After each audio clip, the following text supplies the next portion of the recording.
உக்ரைன்ல ஹெவியான அட்டாக் 29ஆம் தேதி மேசிவான அட்டாக் 442 ட்ரோன்கள் கூட கின்சால் மிசைல்களையும் வந்து பார்த்தீங்கன்னா கம்பைன்டு ஸ்ட்ரைக்கா ரஷ்யா உக்ரைன் மேல நடத்திக்கிறாங்க. ஹெவியான ஹிட் நடந்திருக்கு. எனர்ஜி, டிரான்ஸ்போர்ட்டேஷன், லாஜிஸ்டிக் இதுபோல பல பகுதிகளிலும் வந்து பார்த்தீங்கன்னா ஹெவியான தாக்குதல்கள் நடந்திருக்கு.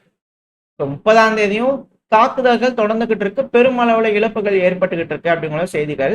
இல்ல ஜெலன்ஸ்கி அவர்கள் வந்து பாத்தீங்கன்னா மற்ற நாடுகளுக்கு போறாரு, அங்க பேசுறாரு அப்படின்னா ஒரு பவர் பாயிண்ட் பிரசன்டேஷனோட போவார். ஸோ அப்படி இருக்கும்போது அதுவும் குறிப்பா இப்பேற்பட்ட ஒரு இக்கட்டான சூழ்நிலையில மிடில் ஈஸ்டுக்கு பயணம் செஞ்சுக்கிட்டு இருக்காரு. அங்க நாங்க பாதுகாக்கிறோம், உங்களுக்கு எதிரா ஈரான் ஏவக்கூடிய ட்ரோன்கள் வந்து பாதுகாக்கணும்னா எங்களோட ஒப்பந்தங்கள் போட்டுக்கோங்க, போட்டாதான் உங்களால வந்து பண்ண ப்ரொடெக்டடா இருக்க முடியும். ஏன்னா எங்களோட ட்ரோன்கள் அந்த அளவுக்கு வேலை செய்யுது. அது மட்டும் இல்லைங்க, சவுதி அரேபியாவை அட்டாக் பண்ணாங்களே அமெரிக்காவோட பேஸ் இருக்குன்னு சொல்லிட்டு 3 முறை ரஷ்யாவோட சேட்டலைட் இமேஜஸ் எடுத்திருக்கு தெரியுங்களா? யார் சொல்றாரு? உக்ரைனோட அதிபரான ஜெலன்ஸ்கி அவர்கள். அதுவும் மிடில் ஈஸ்டுக்கு பயணம் செஞ்சுட்டு இருக்கும் போது. ஸோ மிடில் ஈஸ்டையும் ரஷ்யாவுக்கு எகெயின்ஸ்டாக திருப்புறாங்களா அப்படின்ற கேள்விகள் வருது. இது போல செஞ்சிருக்காங்க. ஆனா சைனா தான் வந்து பண்ண வளைச்சு எடுக்கிறாங்க. அது வேற கதை. நம்ம அதை அடுத்தடுத்து பயில பார்க்கலாம். ஆனா இங்க ஜெலன்ஸ்கி அவர் என்ன சொல்றாரு? ரஷ்யா 3 முறை எடுத்திருக்காங்க. ஸோ ஒரு பயம், ஸோ பாதுகாப்பு கொடுக்க உக்ரைன் இருக்கும். இப்போ ஒரு உதாரணம் கொடுக்கணும் இல்லையா? பாருங்க, எங்க நாட்டுல ஒரு வாரத்துல மட்டும் ரஷ்யா 3000 ட்ரோன்களை ஏவி இருக்காங்க. ஒரு வாரத்துல மட்டும் ரஷ்யா 3000 ட்ரோன்களை ஏவி இருக்காங்க இந்த வாரத்துல. அதுவும் 1450 கைடட் குண்டுகளுக்கும் மேல வீசிட்டாங்க. காபு குண்டுகள் நம்ம சொல்லுவோம்ல, மலைச்சாரல்கள் போல் தூவிக்கிட்டு இருக்கிறாங்க ரஷ்யா. இதுல 40 மிசைல்ஸ் வந்து பாத்தீங்கன்னா வேரியஸ் டைப்ஸ்ல ஏவி இருக்காங்க. இந்த ஃபேபு குண்டுகளா இருக்கட்டும், மிசைல்களா இருக்கட்டும், இது களம் அல்லாத பகுதிகள். இங்க களத்துல வந்து பாத்தீங்கன்னா ஃபேபு குண்டுகள் அதெல்லாம் வந்து பண்ண 1400, அதுக்கப்புறம் 40 மிசைல் போட்டுக்கிறாங்க. ஸோ அது அல்லாததுதான் 3000 ட்ரோன்கள். அதாவது மற்ற ஏரியாக்கள் வந்து பார்த்தா தாக்குதல் பண்ணிக்குது இல்லையா, தினந்தோறும் 200 300 கொடுப்பார் இல்லையா ஜெலன்ஸ்கி அவர்கள்.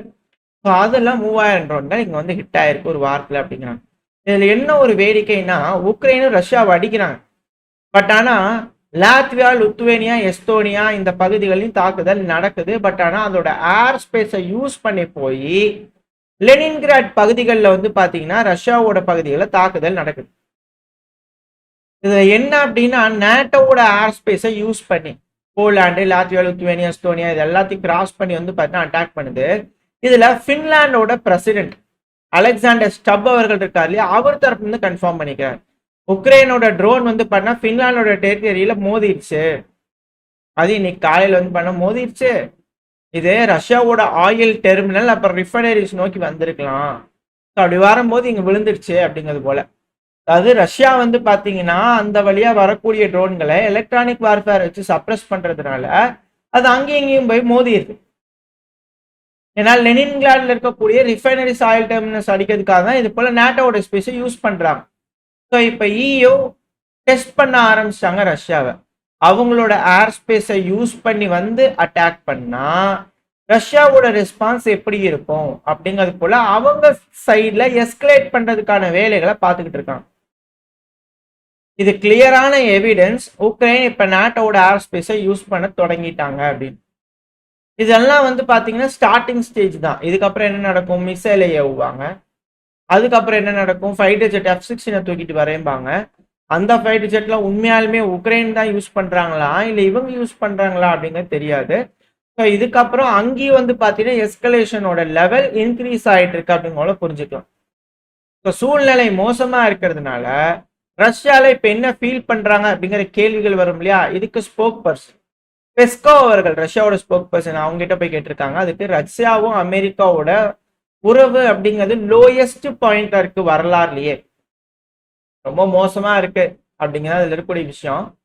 அதாவது எல்லா ஏரியாஸ்லயும் வந்து பாத்தீங்கன்னா ரொம்ப லோயஸ்ட் பாயிண்ட்ல இருக்கு. அதாவது நியூக்ளியர் டீலா இருக்கட்டும், பல்வேறு விஷயங்கள், உக்ரைன் ரஷ்யா பிரச்சனையா இருக்கட்டும், ஈரான் அமெரிக்கா பிரச்சனையா இருக்கட்டும், எல்லா வகையிலையும் எல்லா ஆஸ்பெக்ட்லயுமே லோயஸ்ட் பாயிண்ட்ல இருக்கு. இது வரலாறுல மிக மோசமா வந்து பார்த்தீங்கன்னா விளைவுகளை ஏற்படுத்தும் அப்படிங்கிறது போல அவர் தரப்பு. அதாவது வரக்கூடிய நாடுகள்ல அதெல்லாம் ஹால்ட்டான ஆச்சரியப்படுறதுக்கு இல்லை அப்படிங்கிறது போல. ஏன் அப்படின்னா அவங்க கொடுக்கக்கூடிய கமிட்மெண்ட்டே அவங்க செய்ய மாட்டாங்க. அவங்க கொடுக்கக்கூடிய கமிட்மெண்ட்ல ரொம்ப அட்ராக்டிவா இருக்கு, ரொம்ப சூப்பரா இருக்கு. அதுக்கு நம்ம சரின்னு சொன்னாலும் அதையவே செய்ய மாட்டாங்க. அப்படிங்கிறது போல ரஷ்யாவும் ஈரானோட பாணியில குற்றச்சாட்டுகள் வைக்கிறாங்க. ஏன் அமெரிக்கா இப்படி செய்யறாங்க? ரஷ்யா அவங்களோட வர்த்தக பாதையை ரெடி பண்ணிக்கிட்டு இருக்காங்க. உக்ரைனுக்கு எதிராக வின் பண்ணிட்டாங்க. ரஷ்யாவை வழி கொண்டு வர வைக்க முடியுமானா இல்ல. சைனாக்கு எப்படி போறது எகெயின்ஸ்டா? அது போல ஏகப்பட்ட கேள்விகள் இருக்கு. ரஷ்யாவை அவங்க வின் பண்ணணும் அப்படின்னா ஈரான் தேவை. ஸோ ஈரானை வின் பண்ணா ரஷ்யா தேவை அப்படிங்கிறதோட ஒரு சூழ்நிலை மாறிடுச்சு. எத்தனை இடத்துல இவங்க அண்டை கொடுக்க போறாங்க மேற்கு நாடுகள் அப்படிங்கிறது தெரியல. இப்ப ரஷ்யாக்குள்ள ஒரு எஸ்கலேஷனா ஆரம்பிச்சிட்டாங்க. இப்போ இதுல என்ன மேற்குக்கு இன்னொரு பயம் பதட்டம் அப்படின்னா ரஷ்யா இருக்கிறாங்க இல்லையா, அசவ் ரிங்கை வந்து பாத்தீங்கன்னா கட்டமைச்சுக்கிட்டு இருக்காங்க. எதுக்காக? கிரீமியா அப்புறம் ரஷ்யாவோட தெற்கு பகுதிகளை கட்டுப்பாட்டுக்குள்ள வச்சுக்கிறதுக்காக. அந்த பிராந்தியமே வந்து பாத்தீங்கன்னா ரொம்ப கண்ட்ரோலா வச்சுக்கிட்டுன்றதுக்காக மாஸ்கோ ரஷ்யா. ஸோ அவங்க ஆக்டிவா வந்து பண்ண இன்வெஸ்ட் பண்ணி டெவலப் பண்ணிக்கிட்டே இருக்காங்க. டிரான்ஸ்போர்ட் அப்புறம் ட்ரேடு, அதாவது வர்த்தகம் அப்புறம் போக்குவரத்தோட இன்ஃப்ராஸ்ட்ரக்சருக்கு அங்க அதிகப்படியா பணத்தை செலவு பண்ணி ரெடி பண்ணிக்கிட்டு இருக்காங்க. அதுவும் புது ரீஜன் அசோசி. அது அவங்களோட சியா மாறிக்கிட்டு இருக்கு. இதுதான் இருக்கலையே சிக்கல். அதுவும் ரோடுவேஸ், ரயில்வேஸ் எல்லாமே கட்டமைச்சுக்கிட்டு இருக்காங்க. கிட்டத்தட்ட 600 கிலோமீட்டருக்கு மேல வந்து பாத்தீங்கன்னா அவங்க கட்டமைச்சிட்டாங்க. ஸோ இது டைரக்டா வந்து டிபிஆர், அதாவது டொனஸ்க், லுகான்ஸ்க், ஜாப்ரோசேசியா இந்த பகுதிகளோட ஓல்டு ரஷ்யன் டெரிட்டரிஸ்ன்னு சொல்லுவாங்க இல்லையா, ராசவாண்டவ், பிரியான்ஸ்க், ஸோ அந்த ஏரியா ஃபுல்லா இருக்கிறது. இந்த ஏரியால வந்து பார்த்தீங்கன்னா ஒரு லிங்கா இருக்கும். ரஷ்யாவோட சப்ளை சைடு அப்படிங்கிறது வந்து பாத்தீங்கன்னா இதுக்கு முன்னாடி இருக்கிறத விட இப்போ ரொம்ப அதிக அளவுல மாறிட்டு இருக்கு. இது உக்ரைனோட ஆர்ம்டு ஃபோர்ஸுக்கு கெட்ட செய்தி அப்படிங்கிறது போல செய்திகள் வந்துகிட்டு இருக்கு, மேற்கு மீடியாக்கள் தரப்புலேருந்தே வந்துகிட்டு இருக்கு. இந்த ரஷ்யா உக்ரைன் பிரச்சனை பொறுத்த வரைக்கும் வந்து பார்த்தீங்கன்னா எஸ்கலேஷன் ஆக ஆரம்பிச்சிச்சு. நாட்டோ நாடுகள் இன்டைரக்டா இருந்தவங்க, உதவிகள் சொல்லிட்டு இருந்தவங்க இப்போ போர்க்களத்துக்குள்ள என்ட்ராகிற மாதிரியான சூழ்நிலைக்கு வந்துட்டாங்க. இப்போ நாளைக்கு ரஷ்யாவும் இவங்களோட ஏர் ஸ்பேஸை யூஸ் பண்ணி உக்ரைன் அடிப்பாங்களா அப்படின்ற கேள்விகள் இருக்கு.